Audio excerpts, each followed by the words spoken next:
It's Tuesday, January 28th, 2020. Digital Trends Live is about to start here. Some of the topics we're covering on today's show. It's National Data Privacy Day, and in celebration of that, Facebook has rolled out a feature worldwide which allows you to see which third parties are sending them data. It's surprising. That's not all. It's also National Lego Day. We'll be joined by Traeger CEO John Yim to talk about their new Lego Masters AR builder, allowing you to overlay virtual Legos in the real world. Our own smart home editor John Velasco will give us an update on some upcoming home security cameras that can distinguish between animals, people, and even spot fires. And as the coronavirus outbreak spreads further away from its epicenter in the Wuhan province of China, we'll cover some of the ways technology is being utilized to help battle it, including the use of robots that can limit the risk of exposure to doctors. All that and more on today's episode of Digital Trends Live.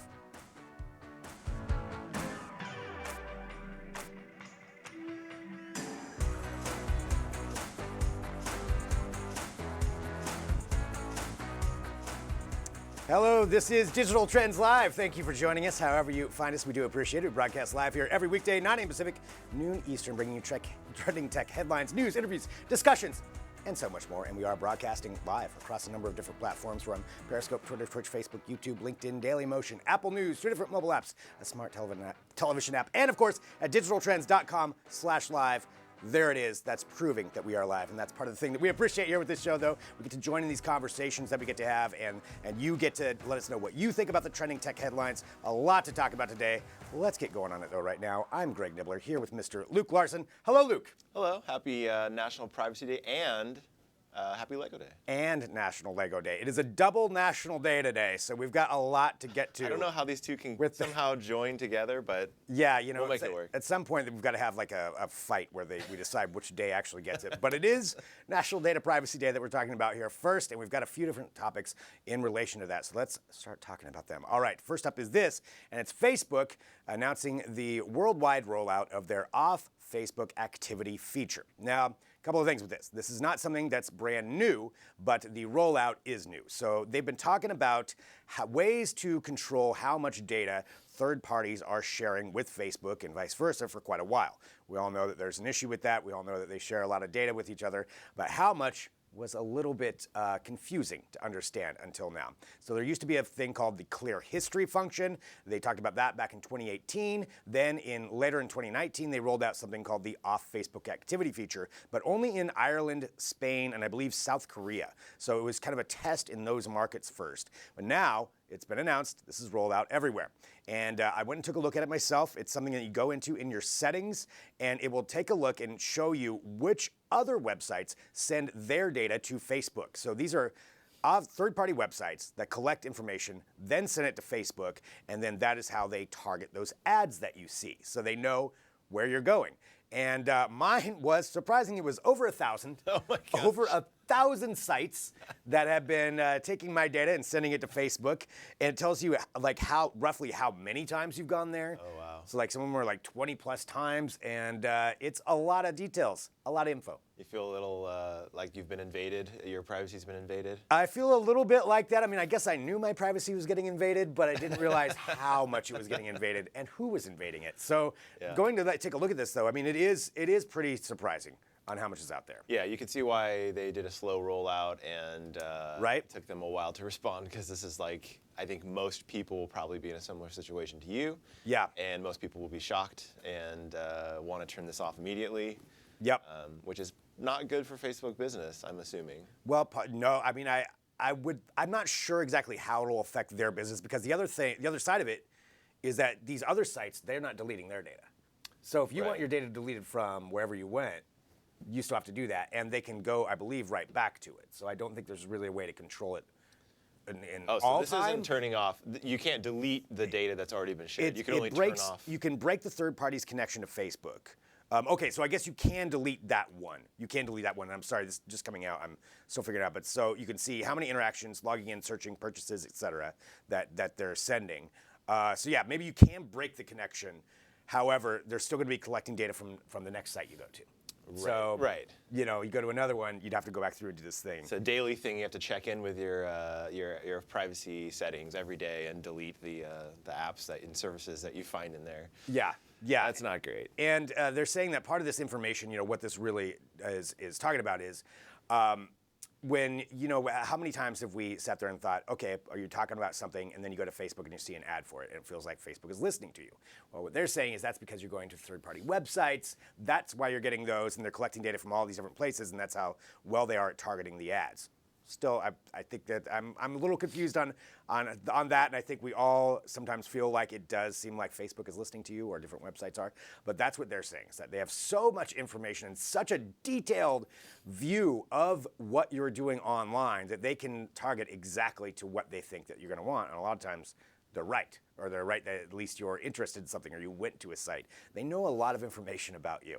That's really what we're taking a look at here for National Privacy Day, and that's the thing that they're rolling out. So it's the Off Facebook Activity feature, and this is something that's available now. Again, you can go to your Facebook page, scroll down, go through your settings. We've got a guide at digitaltrends.com to kind of like show you how it is. But yeah, it's eye-opening. One thing I do like is that they are, from what I read, there's going to be an alert that tells third-party logins like, oh, you're using Facebook and connecting it with this, and you know your data is going to be used. So, like, we need more of that stuff, and there needs to be more alerts for people like, hey, check out your. I think there's also an alert for, we've changed some of our privacy things. Go check out how you can, you know. Yep. Which is nice because people are not going to do this unless that happens. Unless they know. You know? Yeah, that's supposed to start rolling out to where we'll be getting that, you'll get that heads up when you log into Facebook. But I'd say go look at it. It is eye-opening to see how many are on there. And they've got the dates, and I don't even know if it goes down to the time, but I mean, it's a lot of info that Facebook has on you. It's like, wow. Okay, so that's one thing. So you can take a look at digitaltrends.com as we continue here with National Data Privacy Day. Let's go to some other data privacy issues, and this is a report coming out from the Electronic Frontier Foundation, and it's a study that they have released saying that Ring is actually sending data to third parties via the Android app. Starting to sound familiar. Starting to sound a little familiar. There's a bit of a theme going on here, it feels like. So Ring has had quite a few issues over the last several months when it comes to security, when it comes to data, how they're using it, who they're sharing it with, but this is something that's completely different. This has to do with the Ring app. And this report said that apparently there are a number of different trackers sending out customer data to third parties. And they gave some examples even of what some of the data was. They said that this information is going to Branch, Mixpanel, AppsFlyer, and Facebook. So Facebook apparently receives an alert when the Ring application is opened via this Graph API. So this is all back-party stuff, the third-party applications and kind of the underworkings of the actual app itself, but it does mean that Facebook's getting a notification when you open up your Ring app. And I think we can all agree, if you're a Ring user who just bought the whole security system Oh, no. and installed that and thought you were doing something really great, that's a little bit unnerving to find out about, so that Facebook is tracking all of your information. That's what I found out about. So this is not a good look for Ring. Yeah. Looking at some of the list of the actual data that was sent or that's being shared is names, IP addresses, what carriers you're using, stuff like that. Yeah, Mixpanel is receiving even more info. They have the names, email address, device model, operating system, whether or not Bluetooth is enabled, and the Ring app settings. That is what Mixpanel is receiving. Now, why they need that, I don't know. I'm just reporting on what this report said, this study, and how that's being used. Ring says that, you know, I don't believe they've actually given a response to this specifically yet. But they've talked about it before, how they prioritize security and privacy of its customers. But if this is actually true, they're sending these third-party applications that are getting your data. This isn't like it's a free service online that you're using. Ring is a security system that you pay for. You know, and you pay a monthly service if you even want to use it further, which I do. So I'm like, why are you sending it? Like, you're already getting my money. You don't need to be doing that. Charge me an extra $1 a month and don't do that. Yeah, fine. Extort me. I don't care, but don't send all of that stuff. It's such a, I mean, I think when it comes to data privacy, it's enough that it's, you know, your personal information when you're going online and going to websites and things like Facebook. But when it comes into your house like that, you know, your physical location, cameras, and there's just something really unnerving about it. So we'll have to see how they respond to this, what they do, what their updates are going to be. But it's not been a good few months for Ring. Yeah, it's frustrating because, like you were saying, you made a good point about it being a paid service. Because a lot of times this stuff is kind of justified in saying, well, everything is a free service. We have to like support it somehow, and the way these ads work and the way partnerships and data sharing works. It's all to make this stuff free for people. Yeah. Okay. Yeah. But what about this thing that's like a paid service that's like, something you're already having to dish out money for every month? Like you kind of expect that to be like, Yeah, that's it. That's what it is. You've Yeah. already got my money. You're making money off Yeah. of it. You've monetized it. But we'll see what Ring says and what the response is going to be. Not a good look so far, but we will be talking about some more security cameras actually coming up in just a little bit with our smart home editor, John Velasco. But let's continue on here talking about some trending tech topics, and in particular, since it is Data Privacy Day, National Data Privacy Day, also National Lego Day, let's talk about some news coming out from the UK. And this is kind of big for a couple of reasons. So we all know that Huawei is one of the leading manufacturers of 5G technology, the infrastructure needed to actually carry out 5G. They're one of the leaders in this, if not the leader in the world. But Huawei's got some issues when it comes to privacy and when it comes to what people think as far as how it relates to the Chinese national government, what information it's sharing. And if you have 5G infrastructure, you can, in theory, gather a lot of info on what is going on. I mean, if you wanted to, that's essentially a backdoor into everybody's information once this is all rolled out. So given that, the U.S. has actually banned it from being part of any future infrastructure plans. There's a whole bunch that's going back and forth with that. The UK, however, is saying they're not going to go with that. They're actually going to utilize Huawei's 5G infrastructure programs to a certain extent. So they said that high-risk vendors are those that pose greater security and resilience risks to UK telecom networks, which it counts Huawei as that. However, it's still going to be able to supply up to 35% of the infrastructure that is needed to carry out 5G. So it's still going to be a part of it. Yeah. And from what I understand, they're designating between core and non-core kind of parts of the infrastructure. So like there's some stuff that's kind of like security like dependent, and some stuff that's a little more walled off, that's not, like, maybe it doesn't have a big effect on security. But yeah, they're saying like military bases, and if it's like a sensitive geographical location, they can't be around there. But that means the public, whatever, you're fine. And so this comes from I just want to say this and call this out, this title, because it's awesome. The Digital Security Baroness of the UK. A baroness. That's awesome. So we don't get stuff like that. I know. Can I be a Digital Trends Live Baron? I don't know. I'll have to submit that up. All right. So anyway, they're saying that the decision strikes a balance between enabling the infrastructure to get 5G out to their people, but also monitoring some of the security sides. And that is one of the issues when it comes to Huawei, is because they're one of the leading manufacturers, they've got the equipment. They can build it out a lot faster than anybody else. So if you don't use it, it does slow down that 5G rollout because other companies are still catching up to what they can do. So we'll have to see how this affects everything and what UK stance is going to be going forward. It's not happening in its own little thing either, because this is part of Brexit, and like there's all these kind of things happening at the same time, and like with them being separated from the EU, now they have the ability to do stuff like this, and there'll be, some articles I was reading, like there'll be some possible consequences, in really soon about how this affects trade and relationships with the U.S. and all that kind of stuff. Well, and 5G, for anybody out there who's still thinking, this is far away, this isn't going to really affect me for a while, it'll be a couple years. This is the stuff that is going to matter. Like building out this infrastructure for it will affect you in some way, shape, or form. However it's rolled out, because that's how you're going to get the 5G connectivity. How everything's going to be changing to it. These are the building blocks. This is the foundation for it. So it is important on how it's built, whether Huawei's an actual threat or not. That's up for debate in a lot of ways, but that's part of they are a factor. It is a factor here in the United States as well, as far as whether or not we use that or we don't use that. It could delay our rollout on it, or there's more security risks. So a lot to debate on that, and that's just something that I wanted to bring to you and make sure that you knew about, because it's a trending tech headline today talking about UK allowing Huawei's technology into their infrastructure, at least in a certain amount. All right, continuing on here with our trending tech topics here at the top of the show. This is Digital Trends Live. Thanks for joining us. All right, let's move away from National Data Privacy Day. Let's talk about Cadillac. That's a weird transition, but I just did it.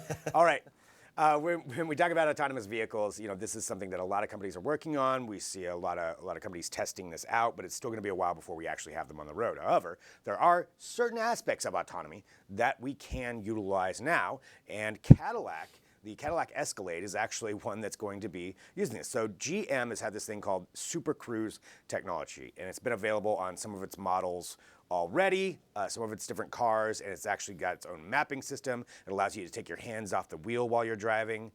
To a certain extent, these are clearly high-end vehicles, but now they said there's going to be another rollout which will allow lane changes autonomously.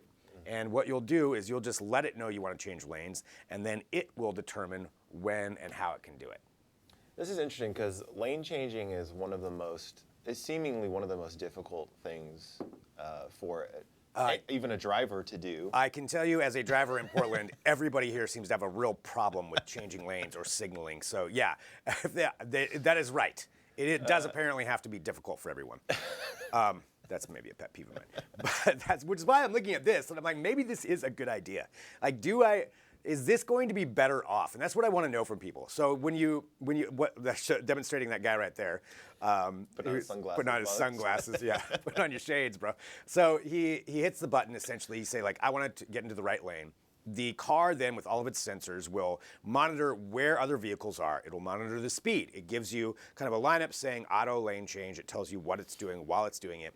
And it'll wait until it's safe and make sure there's enough room and then change lanes. It says use the signal as well. And we'll handle that all for you autonomously. Is this something you would use? No, and I understand that the rollout of autonomous driving is like, or self-driving cars is like, it has to be a little bit at a time. It's not going to be all at once, but I really feel like it's useless until it's all at once because until it's all there, like I'm not going to just be like driving and then like, oh, I don't really feel like actually doing this lane change. I'm just going to push the button. Just hit the button and let it do it for you. Yeah. Also, lane changing, as we were talking about, is a very human thing. Like you have to I feel like there's a lot of like social things with it. You know, you kind of have to like make eye contact with people and like feel in where you're going to squeeze in. I know. What if you have somebody that's pacing you? You got to speed up a little bit, get around them. Yeah. I hate pacers. You know, what if you have somebody that's just like in your blind spot? Yeah. Or somebody who's weaving all in and out of their lane. You know, there are a lot of factors that come into that. And I could see a self-driving car being kind of like rudely changing lanes. Like what does a What does a car think is the appropriate amount of space that needs to be behind it and in front of it? Seriously, I mean, what about the wave? Is it going to give a wave when it goes over? You know, somebody if lets it accidentally it in? kind of gets in kind of close, or is it going to wave for you? I'm a big fan of the wave. The wave has to be there. If you allow somebody else in, they have to give the heads up. A little robotic arm comes into the mirror and thanks. Yeah, if I don't get that, no, that's not cool. So anyway. They should clearly let me test this out, and I'll tell them how to work it. But that's what we're looking at there. That is the Super Cruise feature that is going to be rolling out for the GM vehicles later this year. All right, the last trending topic that we have here right now, and then we're going to go to a great video of Riley Wynn down at the Super Bowl talking to Patrick Mahomes. Yeah, Patrick Mahomes. So that's coming up here in a minute. Let's talk about this. Atari announcing that they are going to be building a series of video game-themed hotels. Atari is building hotels. And they released kind of an image of what it would essentially look like. This is something that's actually happening. It's going to be built, I believe the first one is rolling out in Phoenix. They're going to break ground later this year. And then there's going to be 7 more across the United States that are going to be coming out. They said that these things are going to incorporate a one-of-a-kind video game-themed destination experience. So you're going to have the latest in VR and AR. They said fully immersive experiences for every age and gaming ability, and they'll have state-of-the-art venues and studios to accommodate esports events. There's kind of an example of what it would look like with that Atari swoosh on there. How do you feel about this, Luke? I mean, it'd be cool if this was if they get this done before CES next year. We could oh yeah, all go there. I like that idea. Vegas is one of the locations, so DT at the the Atari Hotel. I mean, it's cool, but I don't know if this is something where I'd be like, oh man, I gotta get there to that Atari Hotel. You know, it would be a nice I'm just going back to the Vegas thing. Like, it would be a nice addition. It's like something different on the Strip. A video game themed whole hotel to check would be out. Cool. You know, I don't know if you need to stay there, but to walk through and maybe there's a section Atari where World. you get AR glasses and you get there's cool stuff. I don't know. That would be that would be kind of cool. It would be kind of a cool thing to see. Yeah. I don't know. I'm a little nervous about what these rooms are going to look like though. I don't know if I want an Atari themed hotel room. Well, we'll have to see because they didn't release anything else. Other than this, just saying that it is going to happen. So that is something that's in the news. So the Atari-themed hotels. Well, One thing they did say that makes me a little nervous is that the guy who made the recent Teenage Mutant Ninja Turtle movies is behind the design. So I didn't catch that.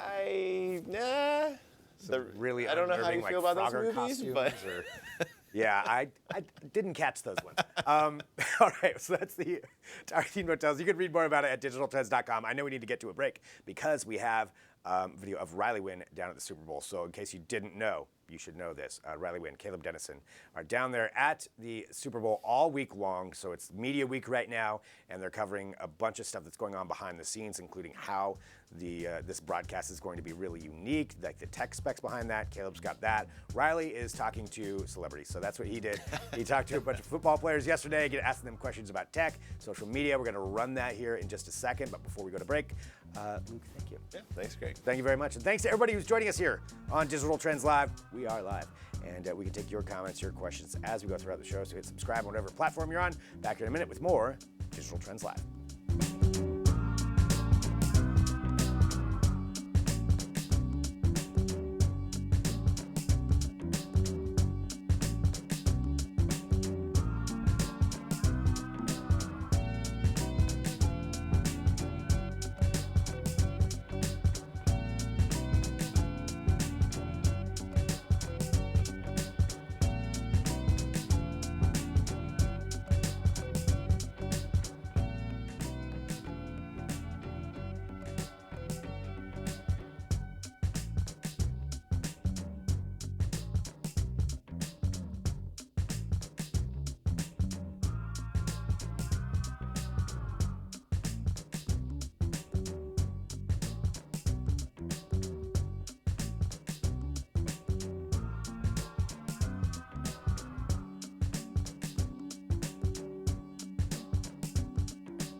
What's up, guys? Riley Wynn with Digital Trends. We're here at opening night of Super Bowl 54 down in South Beach, Miami. A lot of people here were asking the players about sports, but we fought through the crowds to ask them about tech. Here's what they had to say. I think I just look at kind of whatever I see as far as like when I look at my verified Twitter thing, and I try to stay away from the bad as much as possible. But you understand what social media is, and so I just try to stay positive, and that's the kind of person I am. You hear about it from time to time. Friends or family might tell me something, but at the end of the day, you got to remember who's saying the stuff, and just take that into consideration. That's the thing.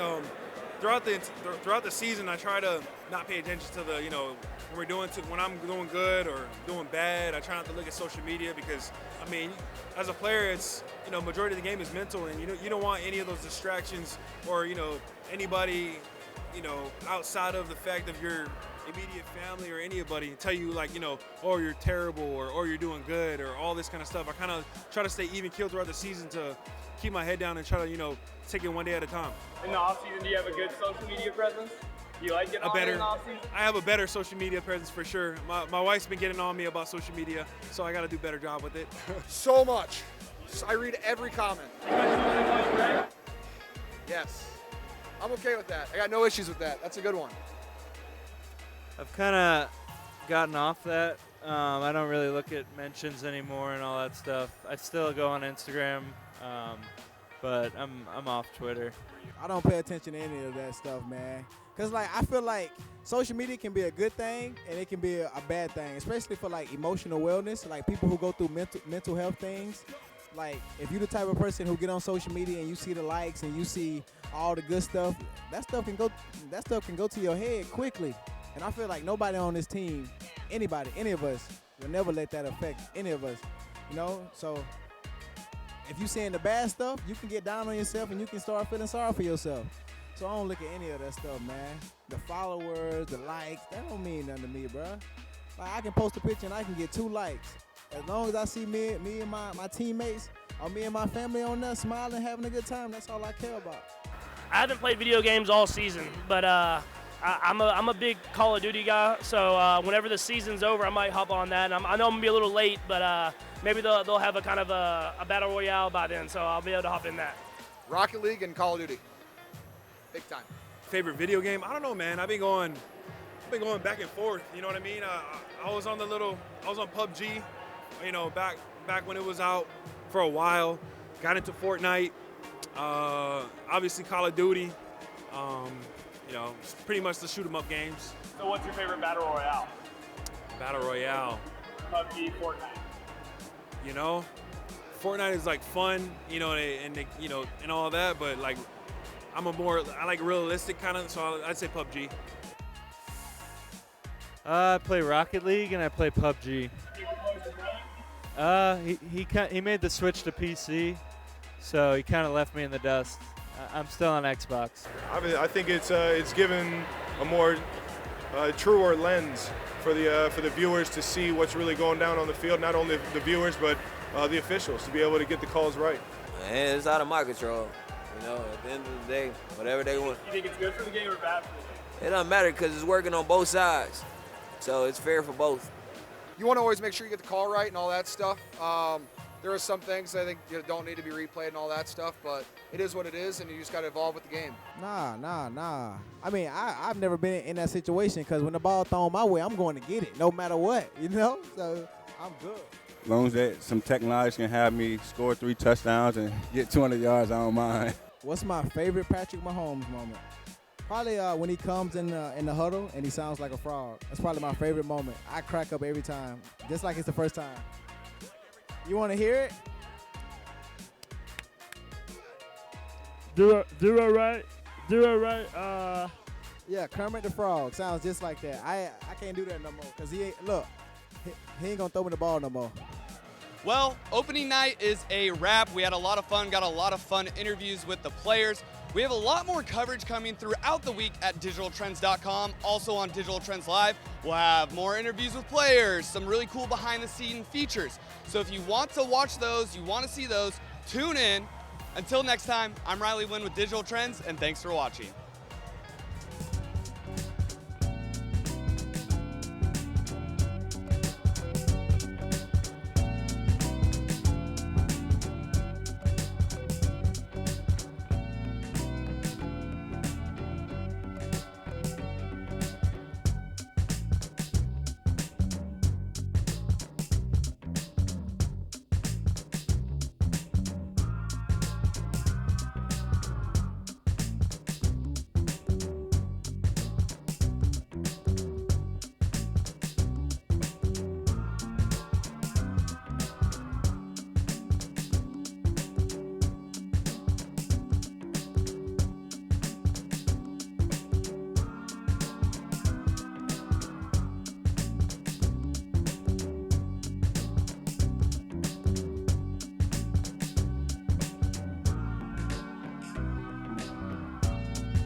Welcome back to Digital Trends Live. Thank you for joining us wherever you are. I'm Greg Nibbler. Please join in the conversations on whatever platform you're watching on and share the show. Hit subscribe. And I want to say this, today is National Lego Day. And in celebration of that, joining us right now, once again on the show, we have Jason from Trigger to talk about augmented reality and a really cool new feature that is out right now. Thanks so much for being here today. Hey, Greg, how's it going? Doing great. To give everybody just a little bit of a background too, again, can you fill them in on your company and just what a phenomenal role you have in augmented reality? So Trigger is the mixed reality agency. We have 175,000 plus hours of mixed reality experience. So that puts us, I think, as a global leader. And we've been working with Lego for 6+ years now. So actually moved my family out there for 3 months in the winter and embedded with the Lego team. Our head of concept design is actually from Lego. He was a lead designer there. So we're very much a Lego family here. Wow, yeah, you are really integrated with them. Living there for 3 months, that's got to be an interesting experience in its own right. But talking about this now, with National Lego Day, let's talk about some of the different ways that you're utilizing augmented reality and virtual reality and all the mixed reality with Legos in general.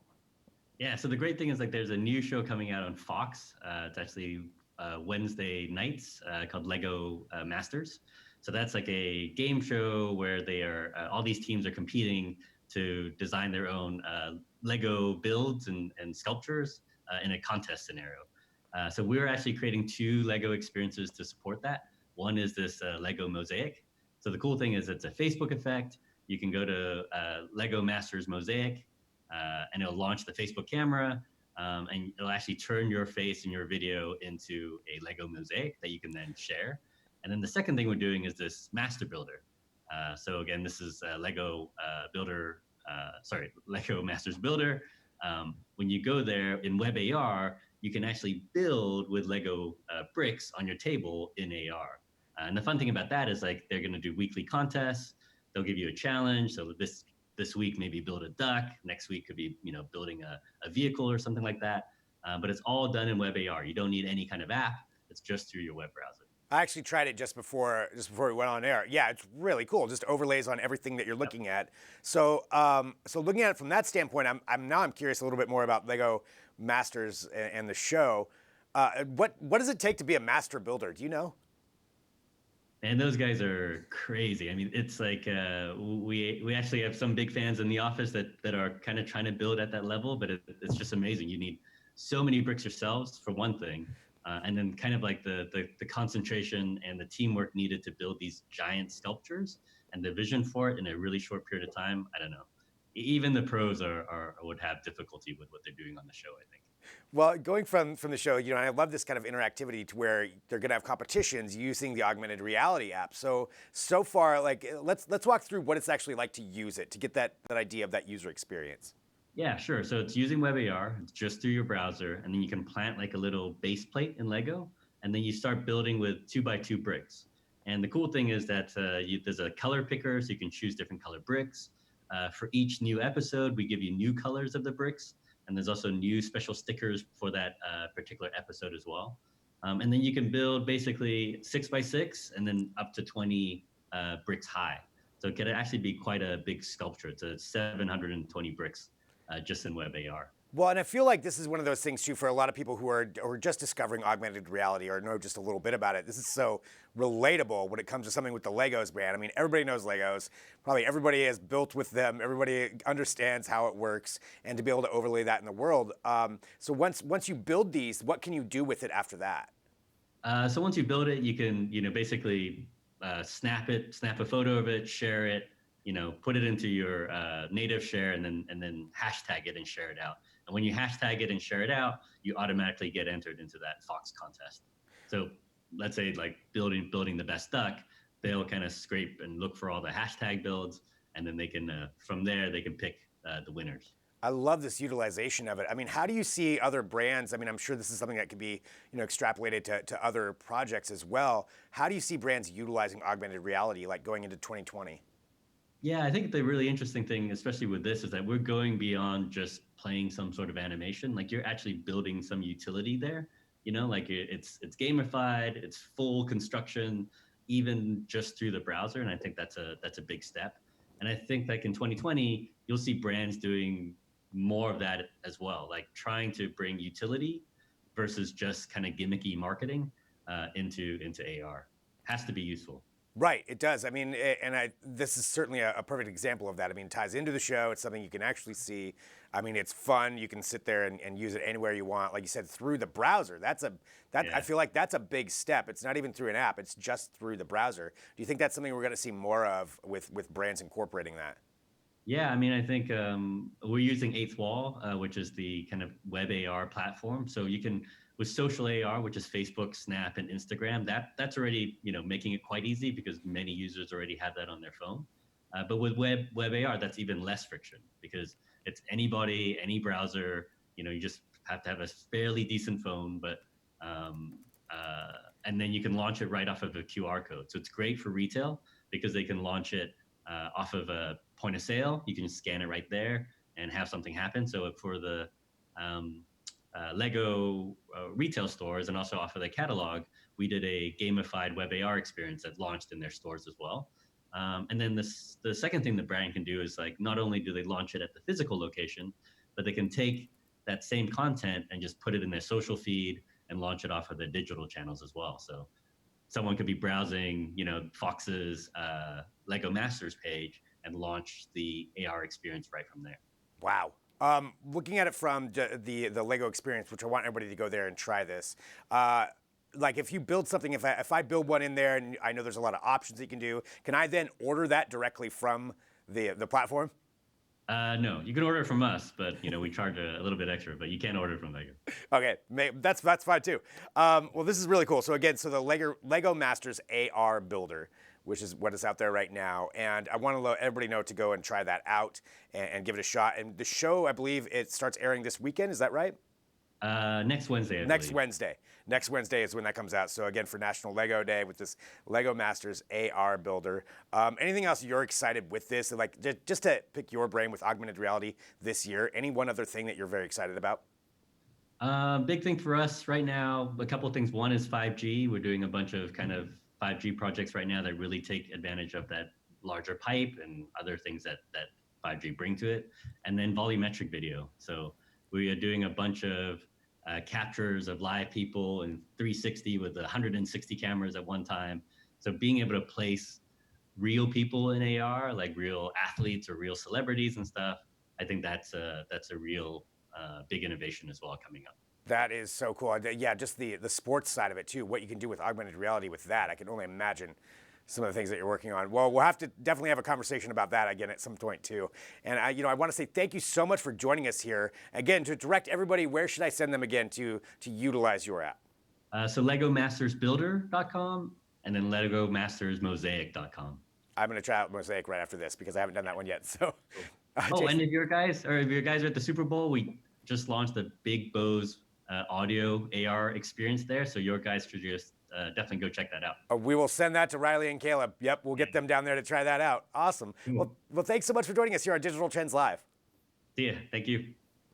All right, so again, really cool, talking about augmented reality and triggers at the forefront of so many different things. We've had a couple of discussions with them before about that, but this Lego experience, really great. We're going to be talking more about AR and VR a little bit later on in the show as well. But coming up next, let's talk about some smart homes, in particular, some security cameras. We know Ring had some issues. Well, there's some other security cameras that are out there. John Velasco is going to fill us in on some of the ones he's most excited about. That's coming up next. Stick around, back here in a minute with more Digital Trends Live.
Digital Trends Live. I'm Greg Nibbler. Thank you for joining. We appreciate it. We're live here every weekday, 9 a.m. Pacific, noon Eastern, and we keep you up to date on what's going on in the world of technology. In particular, today we're going to be talking about some smart home technology. Now, we all know there's been some issues with some security cameras out there. There's some things that we've heard about Ring, and some other companies have had some things going on. But we're going to talk about some different security cameras today. And to do that, we have our own John Velasco joining from our New York studio. Hello, John. What's this first one that we want to talk about? Yeah, there are a bunch of other types of security cameras out there besides the popular ones like Ring and Nest. So the first one here I'm going to talk about is called the Amarillo Athena. And the first thing that jumps at me, I'm not sure about you, Greg, but it just looks like a crazy security camera. It seems like something that you would put on a high security place, whether it's a secret lab or a, villain's base, whatever it is, but it just looks insane. It kind of reminds me of Ed 209 from RoboCop because I don't know why, it just has that grill over the top. But this is a security camera at heart. So basically, the cool thing about it is that it could spot things like fires, animals, cars, people. So, a lot of AI involved in this. There's also a warning light. So in the event that it senses some sort of motion detection, there's a spotlight that comes on, and it seems pretty bright. I hope that there's some sort of programming where you could have like some sort of scary voice come out and say, "Hey, stop trespassing." But yeah, it's used against intruders. It's also smart enough to detect different types of animals. So let's say you have a raccoon, that's maybe checking out or going through your garbage bin, or if you're just someone walking a dog, it'll notify you about the differences between them. And when it comes to security, it's always a hot topic, especially with all the concerns about Ring's recent hackings. But with the Amarillo Athena, they tell us that there is a 256-bit military-grade encryption to keep the device secure. So, it sounds like a bunch of lingo, but hopefully, it's true that it is secure, that it's not something that can be easily hacked or hacked at all. And there's also this other technology that they throw in. It's this patent-pending voice print technology. So basically, the camera will be able to recognize individuals just by how they're talking. So you just talk for maybe 10 seconds, maybe 6 words, or just say a sentence. It's going to be able to determine the cadence of your voice, so it knows who you are, and it could verify, hey, this person is this person that's registered with the system. So that is the Amarillo Athena. It just looks like a really high-tech camera, and it seems like it is. There's a lot of stuff involved with it. It's going to be coming out in May, so very soon, and it's going to retail for $230. It seems like a very serious security camera, and I don't know, if you see this maybe on the wall outside of a home or place, you might want to think about going in there because this thing's going to spot you. So a pretty cool product that's coming out later this year. Yeah, that's definitely an interesting one. That's a lot of processing power. Number one, that's putting in everything that we've talked about and that people have had issues with when it comes to privacy of data. And if there are concerns about that, this one's taking all of that. Do we know if it's processing this all like internally in the house? Where is all that data processing going on? That's a good question. The majority of cameras, it seems like they'd upload it to the cloud, so that's done, remotely as opposed to locally. So I have to look into that, but hopefully, even if it does it, remotely, hopefully that data is secure, so that in the event something happens, no one's going to be able to track that or, get a copy of your voice for voice recognition or something. All right, I want to check that one out because that definitely has me interested in maybe picking that one up. So that's the Amarillo Athena, and again, we're talking about some different security cameras that are out there and some new ones that are coming out onto the market, and John's walking us through those. Let's go ahead and go to this next one here too. Yeah, so this next one here is not as intimidating looking compared to the Amarillo.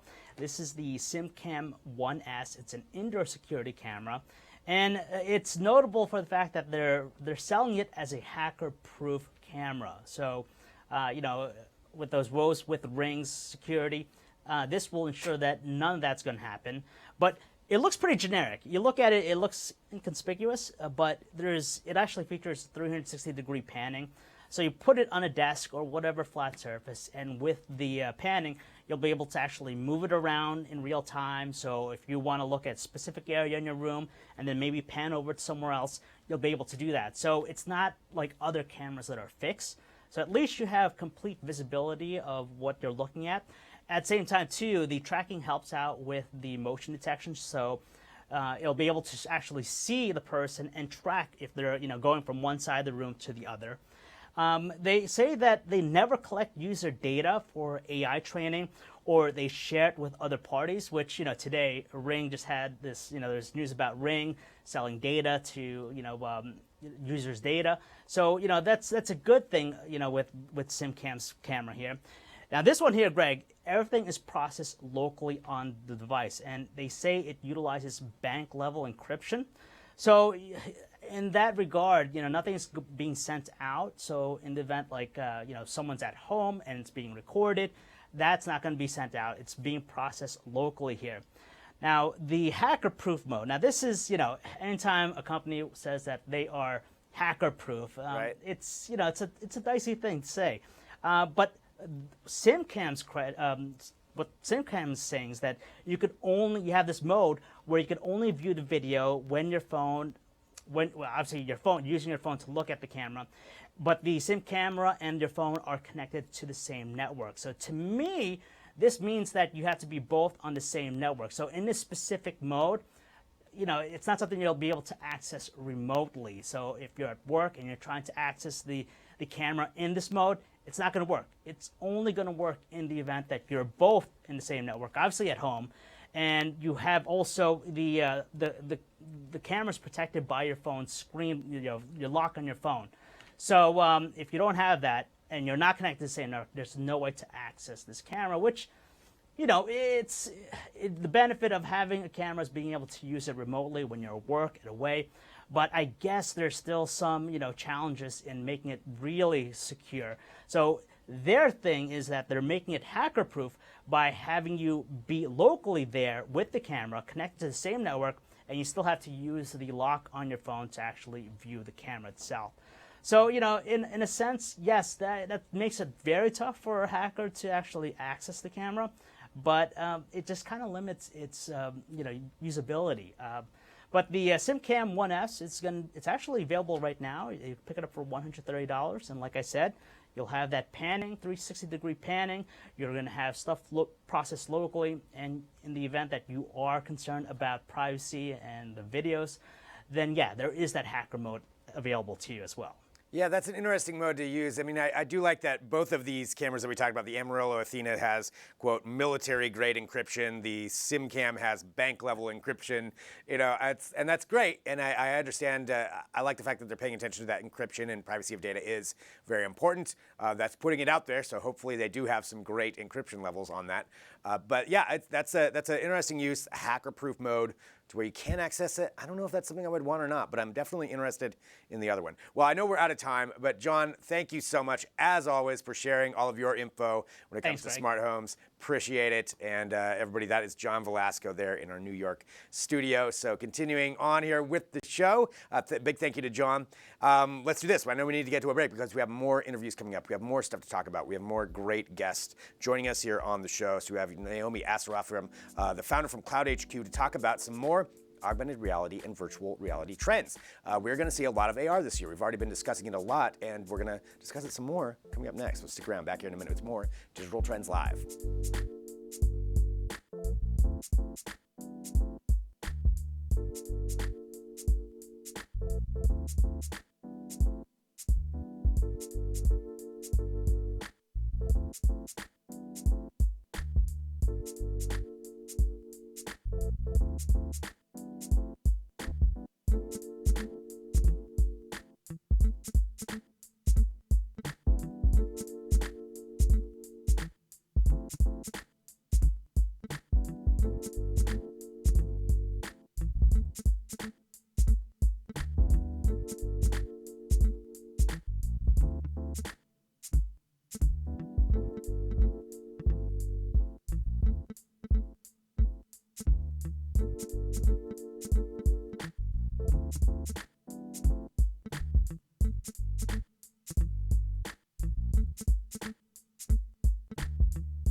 Hello, this is Digital Trends Live. I'm Greg Nibbler. Wherever you're watching, joining the conversations that we get to have because we're live here every weekday, 9 a.m. Pacific, noon Eastern, and it's always fun to talk about trending technology. And trending technology is what we're talking about right now. This year, it does feel like we're going to see a lot more augmented reality and virtual reality incorporated into so many different industries. We're going to talk about those trends right now. To do so, we have an expert joining us. We have Naomi Asseroff, who is the founder of Cloud HQ. Naomi, thank you for joining us. Thank you for having me. I'm excited to talk about this. I personally love learning about augmented reality. I think there's just such a great future with it. Perhaps you can give, though, everybody just kind of an understanding of where we're at right now with AR in the marketplace and in the development phase. AR is really hot right now for marketing especially. We have a lot of different ways we can actually show different stories. AR is just something that we can incorporate into our everyday lives. We see it very much anyways with filters and Snapchat and Instagram. AR is just something that we use a lot right now. And it will get into something a little bit more heavy when we look at usage with AR and like business use cases. I think actually what's really more exciting even is virtual reality right now. Okay. So talking about that, and that's great too. I love both of these aspects.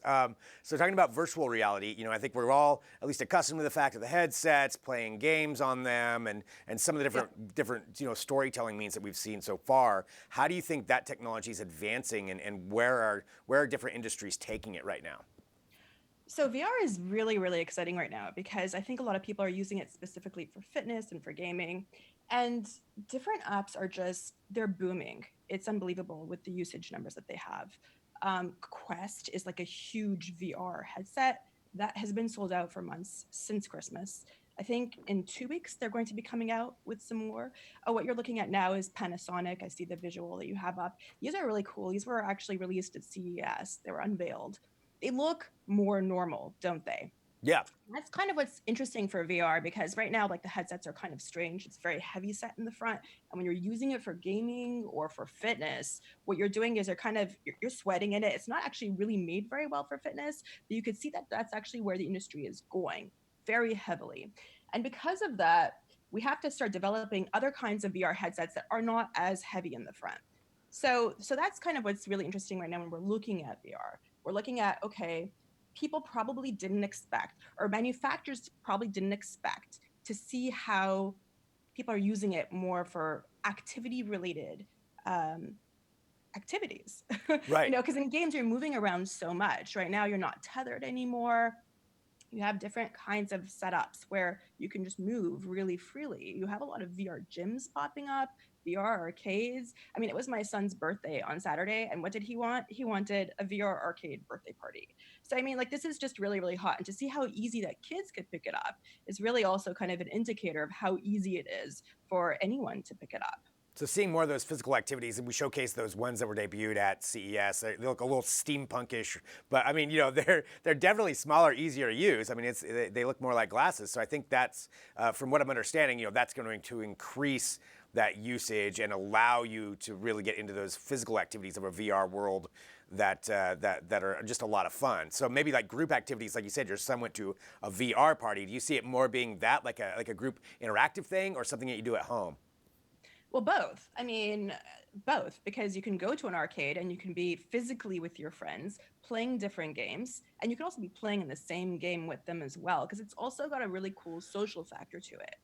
And so you can also do it at home. You can put on your headset and like hop into a game with your friends in like Rec Room, for example, and like go climbing with them. Or you can meet up with them and do like almost any activity it is that you're looking for. It used to be just a social, like there used to also be a very heavy kind of inflection point just for social. There was like now there's going to be Facebook Horizon that's coming up as well. And so we see like a huge inflection point towards social use for VR.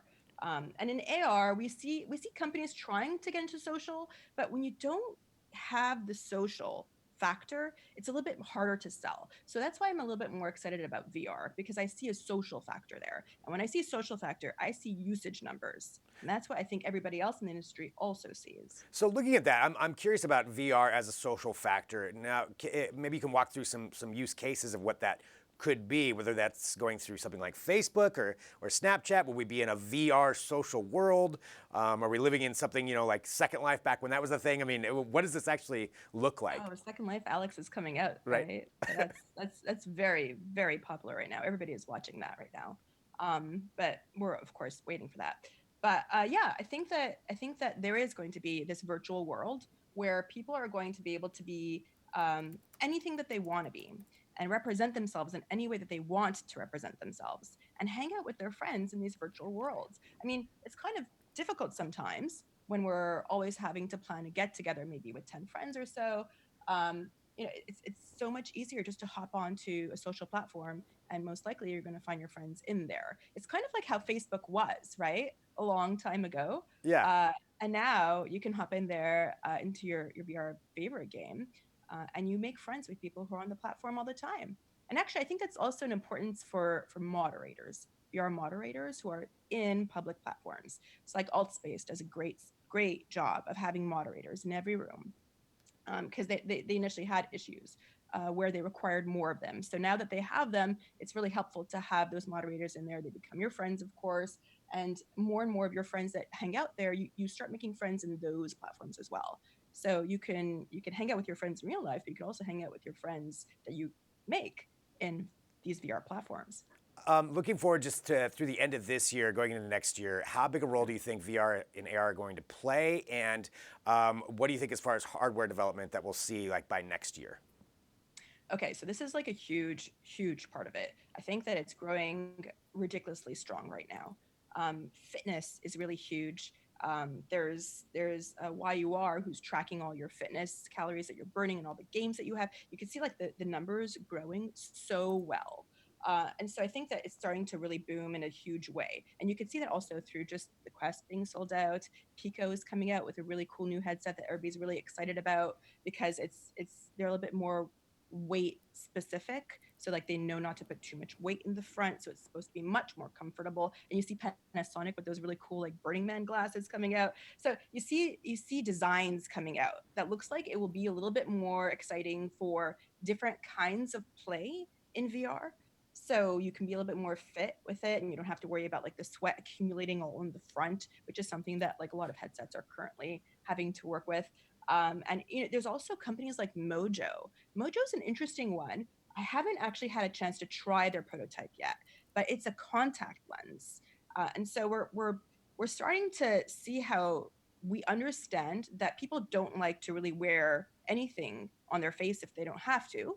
And we have to try to be a little bit more aware of how easy it is for people to move with them. And so contact lens creations are coming out now. And Mojo has these patents that are just really mind-blowing. We're going to be living in Black Mirror pretty soon. It's going to be happening. Finally. An exciting Black Mirror, I hope. Yes. Good. I like your optimism. No, it does seem like it's really great, and it's just fascinating to see where this industry is going. And Naomi, thank you so much for joining us here too on the show to talk about this and walk through where AR and VR is going and just what an exciting world it is. Really appreciate you being here on Digital Trends Live. Can I just give a quick shout out to AR VR Women and Allies on Facebook? It's a group that welcomes any men and women who want to come on in there and really be a little bit more open about different kinds of AR, VR women creators, so that we're a little bit more welcoming and we're really into inclusion and diversity. And so I want to make sure that anybody who has any inkling, who has any kind of curiosity about AR, VR women and allies, please come on in, join us. We'll share with you, and you can see different kinds of really cool projects that people are working on right now. Like the Better World Mint Museum from Paige Danziger, really cool, looking at museum, art, VR in many different ways that you wouldn't have already thought of. I love it. What was the name of the group again? AR, VR Women and Allies. Okay, great. Well, go check that out for everybody out there. And thank you so much for joining us here on Digital Trends Live. Thanks for having me. All right, so again, talking about augmented reality, virtual reality, how it's changing and how it's being incorporated into so many different industries. Really exciting discussions we've got to have here on Digital Trends Live today. We've got more coming up. We've got more news. We've got more interviews. We've got lots to talk about. So stick around, whatever platform you are watching on, and we'll be right back with more Digital Trends Live.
Hey, it's Digital Trends Live. Thanks for joining us.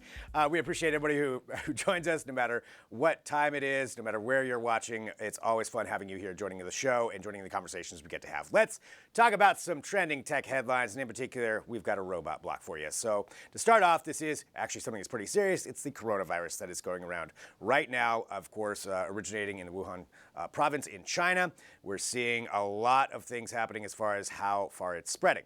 And we've talked about some different ways that you can actually track that. There's an online dashboard you can go to where you can track where it's spreading right now. And of course, authorities all over the world are trying to contain what is happening. However, it has spread, but there are some different ways that modern technology and robotics are being used to help treat the patient. So this is something coming from Seattle, Washington right now, where there is actually a patient at the Providence Regional Medical Center in Everett, so a little bit north of Seattle. And what they're doing with this patient who's there, naturally it's very contagious. We're still learning about the virus. You don't really want to expose all of the workers at the hospital to this as well. So they've been able to isolate this patient, and they're actually using robots in order to interact. Now, this is a fairly, in comparison to some of the things we talk about, a fairly primitive robot, but nonetheless, it is a robot to keep the doctors outside of the room. Now, this has a screen on it. We don't have a lot of images because naturally there's not a lot of media that are allowed in to this room, so that kind of makes sense of why we wouldn't have that. But it does equipped with a stethoscope. It's able to take some readings, and they're able to control this all outside. So they can take this man's vitals. They can communicate directly with him. They've got a large screen to go back and forth. And I think this, when you look at something like this, incorporating robotics in this way into the medical industry, is something that going forward could greatly help out a lot of people. I mean, that's a really good use of this to keep exposure down. As we see more and more viruses like this pop up, there's always going to be something new that'll show up. There'll always be something changing. And to minimize exposure to humans, I think this is a good use of it. And it's something that they're trying out right now. They actually have a full, I mean, this, just to give you a little bit of context about how isolated this room is in the hospital. They've actually got special guards who wear a helmet called a CAPR, which actually will is a full body protection suit. So there's officers that will not allow anybody back in there. So they're treating this very seriously, as they should. It's a very serious virus, but using robotics for that is a really cool way to actually, not cool, but I mean, actually it's a great way to actually help people avoid that exposure to this. And I think going forward, this is something that we're going to see more and more when we see the advancements in health technology. So you can read more about that at digitaltrends.com.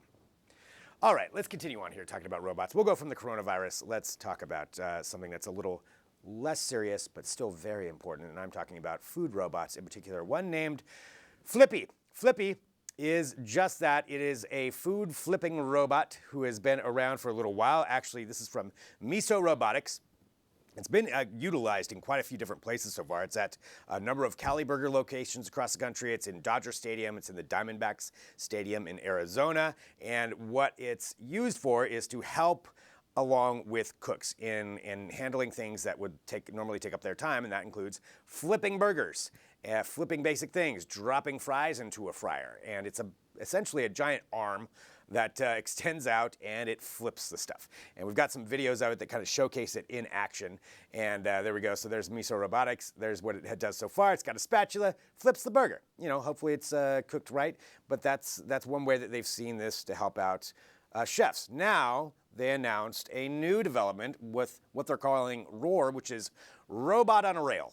So Robot on a Rail takes Flippy and puts him underneath the hood of an oven in order to get him even more out of the way of the chef. And that's one of the key things they said. They want it out of the way of the path of kitchen workers, of cooks, of chefs, so that it's doing its job, but it's not bothering or slowing them down. And I think when, this is something they announced that this is going to be rolling out.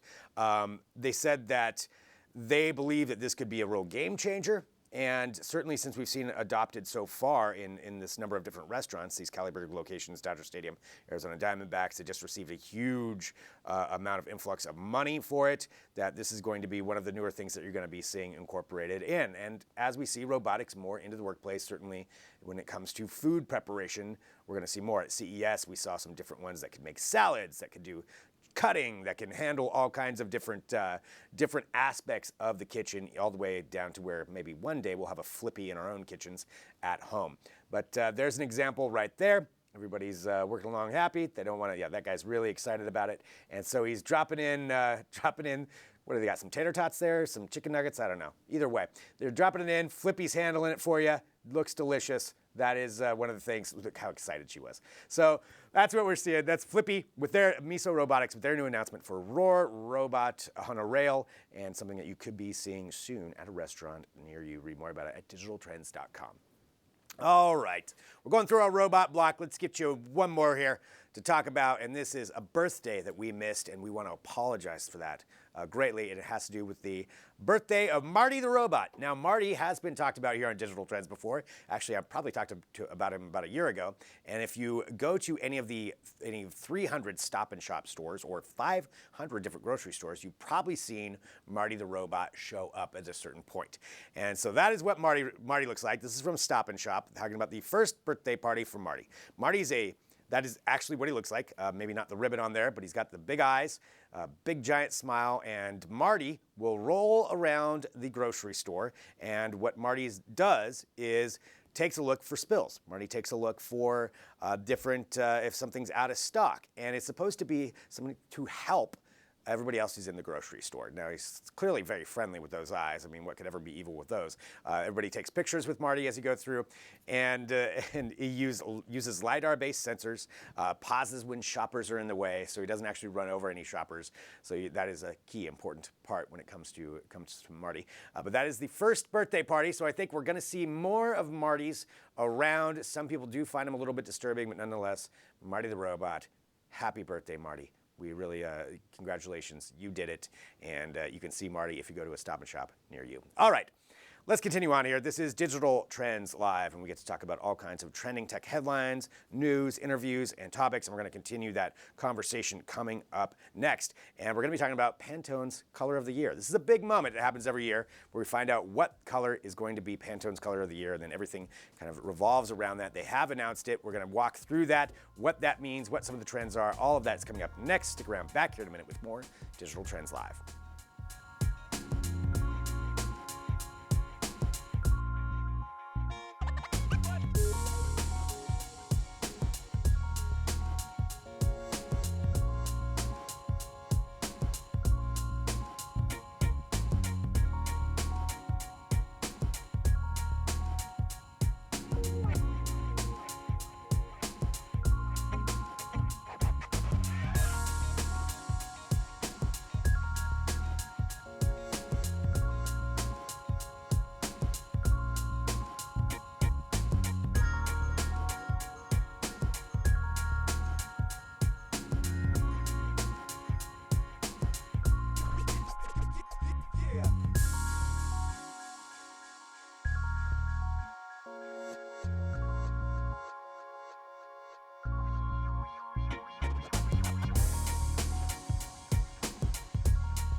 Welcome back to Digital Trends Live. I'm Greg Nibbler. Thanks for joining us. We're live here every single weekday, 9 a.m. Pacific, noon Eastern, bringing you tech headlines, news, interviews, discussions, and so much more. And we're going to have a discussion right now about Pantone. And the reason is every year they announce their color of the year. It dictates so much. We're going to talk about that and a lot more. And to do so, we have joining us right now Fabiola Milliken, who is the Senior Social Marketing Manager for PicMonkey. Thank you so much for joining us.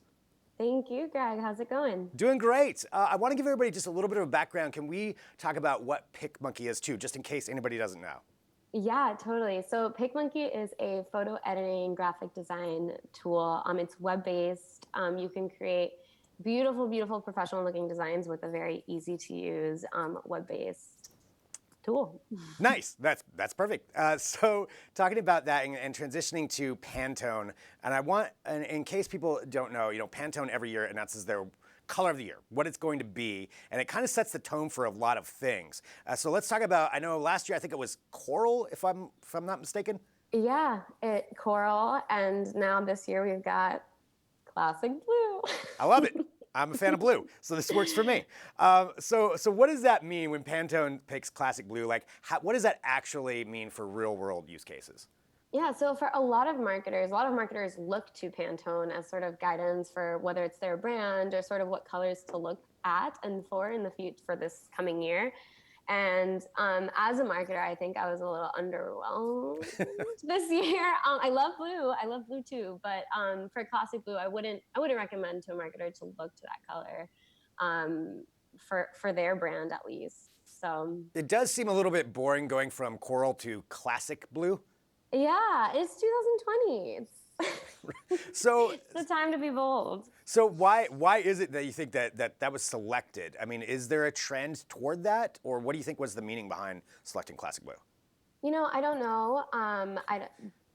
No, I don't know. But maybe there is a lot of trends towards like more bolder, like very bold colors, and you're using bold colors in your designs and your photography. So maybe a little bit of that.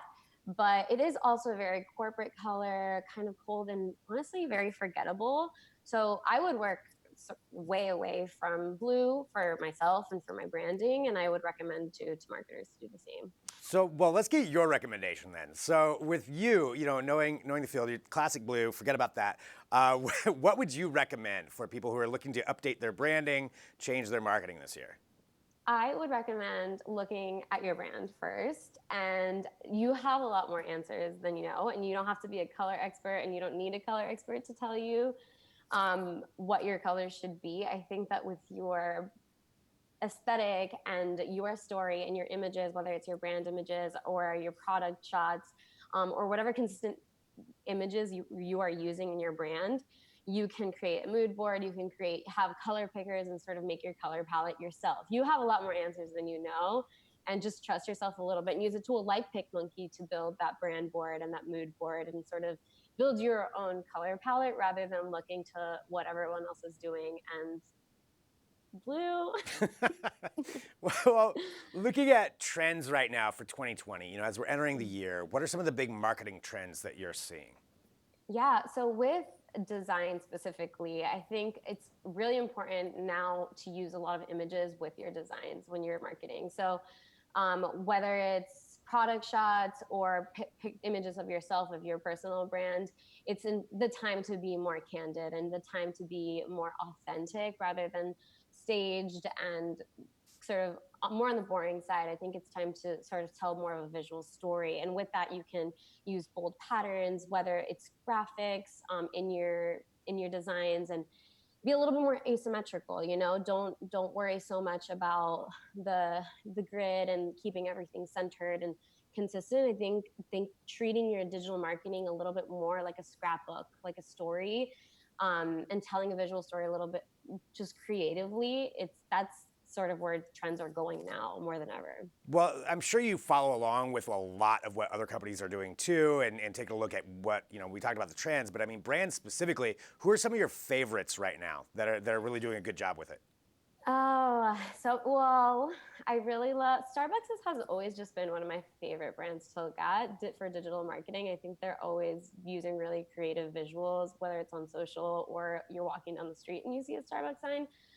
They've always been one of my favorites. Also, I mean, I'm thinking social because I'm a social media manager, so I Right. have some social favorites. But Ritual is doing really beautiful imagery. They get really creative. So there's a lot of brands out there that are just killing it with visuals and images and just telling that creative story. When it comes to social marketing and looking from that angle, I mean, we looked through this last year, like definitely one of the biggest platforms I feel like is TikTok, like blew up in 2019. Do you think that's going to be the same in 2020, or do you think it's going to be a more robust look at how people are marketing? Like, how are you handling it? I think every brand should consider TikTok Yeah. coming into it. Absolutely. It is blowing up. There's a huge viral aspect to it that cannot be ignored. And I think people should get creative with it. And whether you see yourself on TikTok or not, you should consider it for sure. Is there any social platform that you're looking at that maybe is not getting as much attention that could be some, I mean, I'm not saying the next TikTok, but something that people are actually going to and users are going to be on? I think Instagram is the power platform for sure. It is visual, it is easy, it's engaging, it's inspirational and educational. It's just the place to tell this visual story. It's my favorite. Instagram for sure. If somebody's looking to fill out, or say there's a new brand that just got created and they're looking to build their social platform, but they're starting from the ground up, where do you think they should start? What's the first thing they should do? So start with PicMonkey.com or a tool like PicMonkey. So build out your visual sort of brand, right? So it doesn't have to be beautiful, it doesn't have to be cohesive. Just in your head, whatever you think your brand, whatever story you need to tell, put that out in the world. Put it digitally, beautifully, however you want it, with the images, colors, text, fonts, all of the things that will tell your story. And then go from there. And then use a tool maybe like later to schedule out your posts that are coming up. Use PicMonkey to create those posts. Use tools that help you collect user-generated content. Maybe you have your product is being worn or used or something, and you have images that you want to use. Curate all of that stuff and just start visually. You want to tell a cohesive visual story. So the more visually cohesive you can be on social right now, the more success you're going to have, because it really is about what's pleasing and aesthetically pleasing to the viewer and to the follower. Right, it's part of that kind of experience of just, really enjoying what you're looking at and being a part of it. Okay, I've got two final questions here. The first one is this, though. Since we started off talking about Pantone, the classic blue, not so much a big fan. For you, if we had to pick a Fabiola color of the year, what would it be? Yellow. Yellow. Yellow would be the color of the year. Like not just straight up yellow, like a version of yellow, like a warmer orangish yellow. An orangish yellow. Like All right. the sun. Mhm. Okay, I like it. All right, so orangish yellow, like the sun, that would be the best color. Well, for everybody out there, and we just talked about it, but I want to let everybody know too, to go and use your platform. Where do we send people? How do they sign up? What's that like? Yeah, go to PicMonkey.com, start a free trial, play with it. We have thousands of templates, fonts that are beautiful, stock photos, imagery, just for everything that you need really to create any visuals. It's incredible. Truly, I use it for myself as a social media marketer for my job every single day to create assets. It really is a game changer once you start using it. So I highly recommend PicMonkey, P-I-C monkey, not Pink Monkey. It's a great tool. It really is. Super, super recommend it. Well, Fabiola, thank you so much for joining us here to talk about this. Thank you, Greg. Great conversation. And everybody go check out PicMonkey. Thank you so much for being here on Digital Trends Live. All right. And thank you to everybody who's joining us for this show. We're live here every single weekday, 9 a.m. Pacific, noon Eastern, and appreciate everybody who joins in the conversations. You know, it's fun. We get to walk through, talk about tech headlines. We get to have fun interviews. We get to talk about a lot of augmented reality today. So a lot that we have covered on today's show. And that's it for this episode. But tomorrow on the show, Riley Wynn will be back from Miami with more interviews from behind the scenes of the Fox Sports coverage of the Super Bowl. And we might have some, apparently, Howie Long, some Terry Bradshaw, maybe some Aaron Andrews. So you have to tune in tomorrow to find out how we'll get to hear how they use tech to prepare for each broadcast. So they're going to be talking about that. We're also going to be going extreme Todd Ballard, the Chief Marketing Officer of GoPro, will be taking us on a tour of extreme sports videography and photography and GoPro's $1 Million Challenge. If you have a Hero 8 Black or Max, you're eligible. So tune in tomorrow to learn how you could win part of their $1 million prize pool. And of course, we'll have all the news that you can handle. Tune in at 9 a.m. Pacific, noon Eastern, wherever you consume content. And for Digital Trends, I'm Greg Nibbler. I'll see you right back here tomorrow.